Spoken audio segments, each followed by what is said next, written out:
पूज्य आचार्य भगवान ने दोहा शतक में भगवान पार्श्वनाथ की स्थिति करते हुए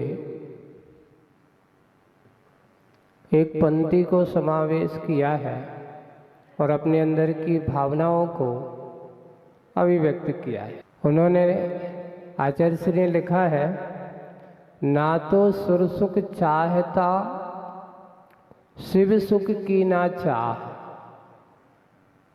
ना तो सुर सुख चाहता शिव सुख की ना चाह, तब तुति सरोवर में सदा होवे मम अवगा। अब आप पूछेंगे महाराज यहाँ तो ये पंक्ति में विरोधाभास दिख रहा है। यहाँ हम कोई क्रिया करते हैं तो कहते हैं कर्मक हो, कर्म का क्षय होवे, मोक्ष की प्राप्ति होवे, और भगवान मेरी अच्छी गति होवे, सुगई गमनम, ऐसा भी कहा जाता है। आचार्य श्री इस पंक्ति में ऐसा क्यों कह रहे हैं कि ना तो सुर सुख चाहिए ना मोक्ष सुख चाहिए। मुझे स्वर्ग सुख भी नहीं चाहिए, मोक्ष सुख भी नहीं चाहिए, मुझे तो क्या चाहिए, आपकी भक्ति करने का। तब तक सरोवर स्तुति सरोवर में सदा, हे भगवान आपकी स्तुति रूपी सागर में मेरा क्या होवे, अवगाय होवे। मेरा मन आपकी स्तुति में सदा लगा रहे, मेरा ये मन वचन काय आपकी स्तुति में सदा तत्पर रहे, बस यही चाहता हूँ, इसके अलावा और कुछ नहीं चाहता। उसे स्वर्ग सुख मांगना नहीं पड़ता, उसे तो स्वर्ग सुख मिलता है। अर्थात ये कहा कि हे भगवान मुझे स्वर्ग सुख नहीं चाहिए, मैं इच्छा स्वर्ग सुख की नहीं करूँगा, स्वर्ग के सुख की कामना नहीं करूँगा, मुझे तो आपकी भक्ति की भावना मिल जाए, आपका भक्ति करने का सौभाग्य मिल जाए, क्योंकि आपकी भक्ति से मुझे जो क्या बिना मांगे सब कुछ मिलेगा। क्योंकि मांगने से अपने आपको दीनता क्यों बनाऊं। हे भगवान मुझे स्वर्ग सुख कब मिले, मैं आपके पास आऊँगा और आपके सामने खड़े होकर के, अरे आप तो इस तीनों लोगों के नाथ हो और आपके पास ऐसी कौन सी चीज़ नहीं है जो प्राप्त ना हो। तो मैं भी हूँ, बस मुझे अगर कुछ देना है तो भगवान मेरे मन में आपके प्रति भक्ति का भाव सदा बना रहे, क्योंकि ये भक्ति का भाव ही मुझे संसार के क्या, इस लोक और परलोक दोनों लोगों के सुख को देने वाला है। हम भगवान की आराधना करते हैं। आज पंच परमेष्टि की आराधना महोत्सव का कार्यक्रम चल रहा है।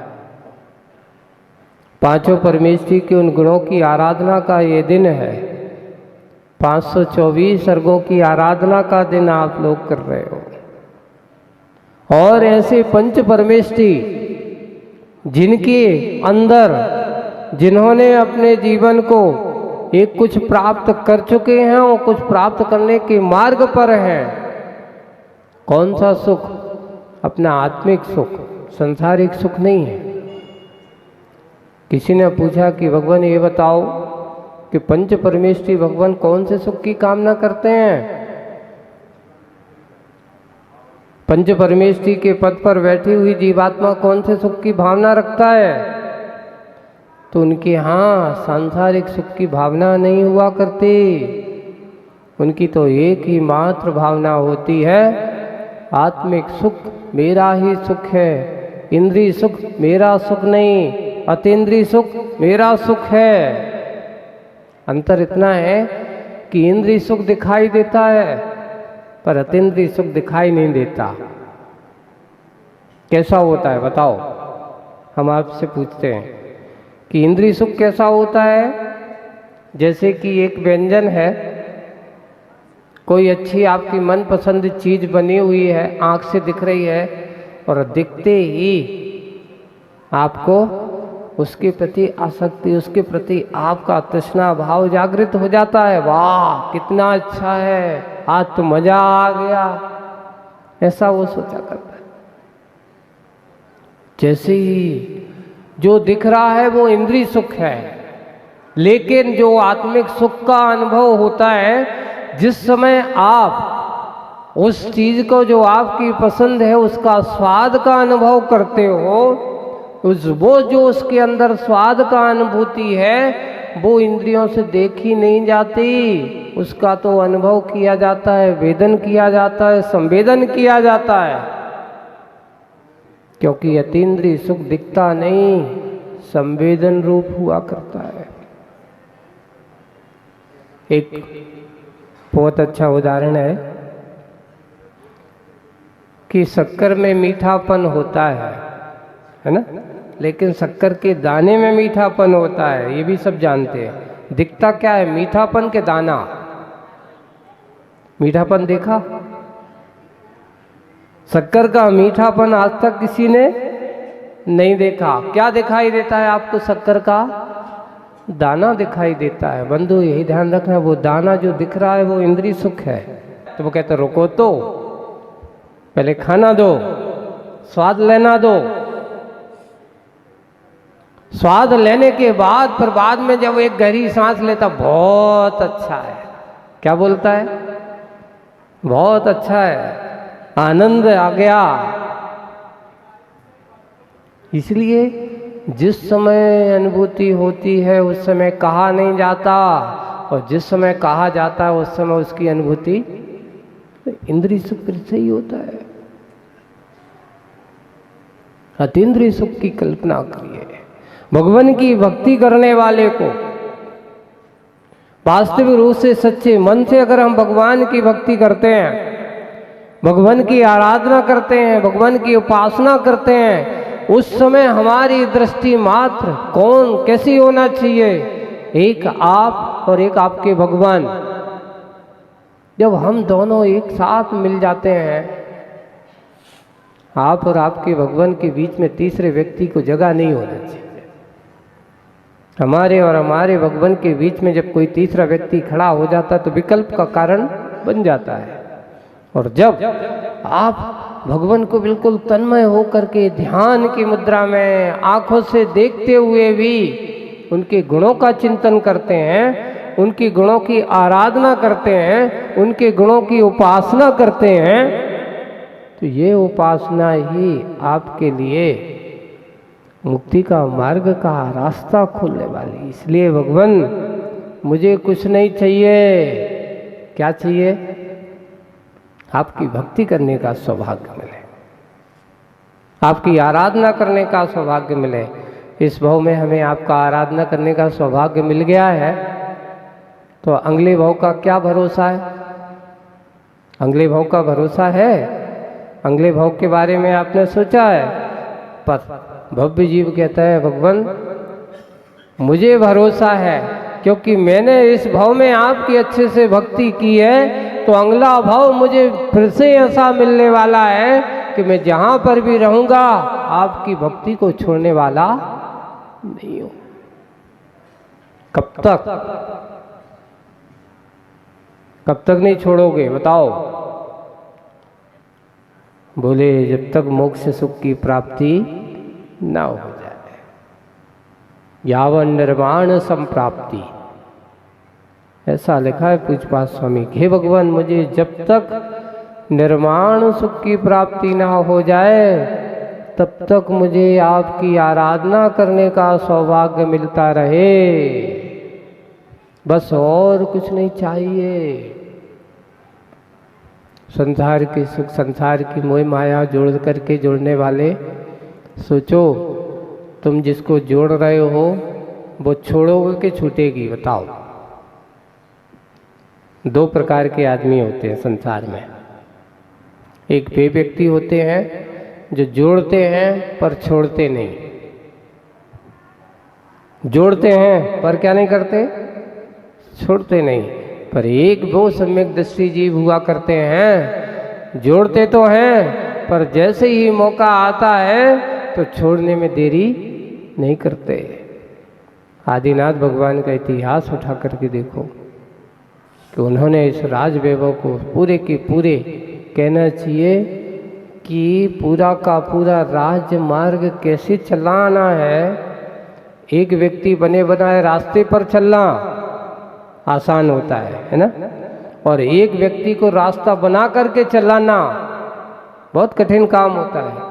युग के आदि में भगवान आदिनाथ, या ये कहो आदिनाथ राजा ने या वृषभ कुमार ने पूरा का पूरा राज्य लोगों को कर्म भूमि का, षट कर्म का उपदेश आदि दे करके पूरा का पूरा कैसे करना है, क्या करना है, कैसे धंधा करना है, कैसे शिक्षा प्राप्त करना है, पूरे षट कर्म का उपदेश दिया। इसलिए उनको प्रजापति भी कहा जाता है। प्रजापतेषु, ऐसा स्वयंभू में आचार्य समर्थबद्ध महाराज ने लिखा है, प्रजापतिर्या प्रथमम जिजीविषु, जिन्होंने जीने की कला सिखाई लोगों को, कैसे जीना है, कैसे कर्म करना है। ऐसे आदिनाथ भगवान ने स्वयं रास्ता बनाया चलने का, दूसरों को कैसे उस रास्ते पर अनुसरण करना है। ऐसे आदिनाथ भगवान ने स्वयं राज्य का संचालन करते हुए, राज्य कर्म करते हुए और राज्य का कार्य करते हुए भव्य जीवों को भी उस राज्य के अनुसार, कर्म भूमि के अनुसार चले, और जिससे ही नीलांजना का वह दृश्य देखा, सोचिए धिक्कार है इस संसार को। लोग सोचते हैं कि यही मेरी दुनिया है, मैं कहाँ भूला हूँ, पूरे के पूरे 83 लाख पूर्व की आयु मेरी इसी में निकल गई। अब तो इस संसार से ऊपर उठना है। और तत्काल उन्होंने ये नहीं सोचा कि क्या होगा, नहीं। आप जैसी व्यवस्था करने वाले, जैसे किसी से कहो कि दीक्षा लेना हो तो वो तत्काल पहले क्या करता है, भैया अभी 6-7 महीना लगेगा, प्रॉपर्टी बहुत है ना, बहुत सारी जमीन जायदाद है, बहुत सारा काम है। उस समय क्या, वे तो इतने बड़े महाराजा थे, इतने बड़े राजा थे, उनकी क्या प्रॉपर्टी, उनकी संपत्ति नहीं थी? नहीं। क्षत्रिय कभी भी इसलिए कहते हैं क्षत्रिय हमारे तीर्थंकर को होते कौन होते हैं? क्षत्रिय हुआ करते हैं। वे राज्य शासन शक्ति के अनुसार करते हैं, पर जिससे ही उनको ऐसा लगता है छोड़ने में देरी नहीं करते। इधर उठे, नीलांजला के उस दृश्य को देखा, बैराग हो गया, तत्काल बाहुबली और भरत को कहा जल्दी पधारो। ये नहीं सोचा, उनको इतना जिम्मेदारी तो सौंप के गए, कह दिया कि देखो भाई, मेरा जितना समय था वो पूरा हो गया, मुझे जितना करना था पूरा कर लिया, अब अयोध्या की राजगद्दी भरत संभालेंगे और पोधनपुर की गद्दी कौन संभालेगा? बस इतना कहा। अब तुम्हें संभालना है कि नहीं संभालना है, कौन कैसा क्या होगा, उन्होंने तत्काल सौंपा। और सोचिए, राजमहलों में रहने वाले वे महापुरुष कहाँ जंगल की उस चट्टानों पर बैठ करके आत्मध्यान करते हैं, सिर्फ किसके लिए? अपने आप के आत्मिक सुख को पाने के लिए। सोचिए, उस समय कोई जानता नहीं था कि मुनि राजों की हारचर्या कैसे होना चाहिए, मुनि राजों को कैसे उनकी परिषद सत्कर्म, उनके 28 मूल गुणों का पालन कैसे होना चाहिए, उनको नहीं पता। लेकिन फिर भी उन्होंने उस मार्ग को बनाया।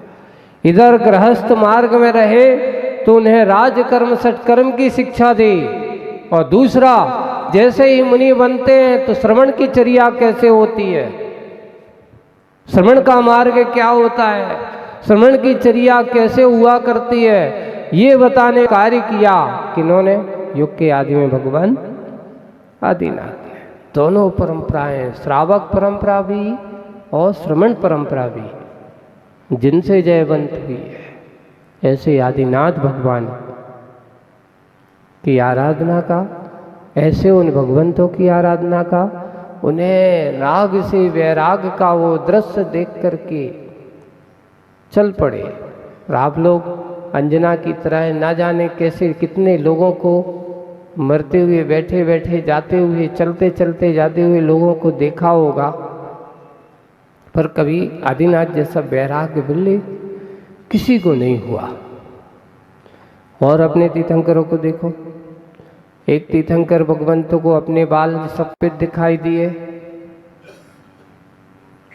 ओ, इतने सुंदर बाल, इतने अच्छे रखाने वाले, है ना, इतने सब कुछ रक्षा करने वाले, फिर भी ये पीले पड़ रहे, पीले काले से सफेद पड़ गए, उन्हें वैराग्य हो गया।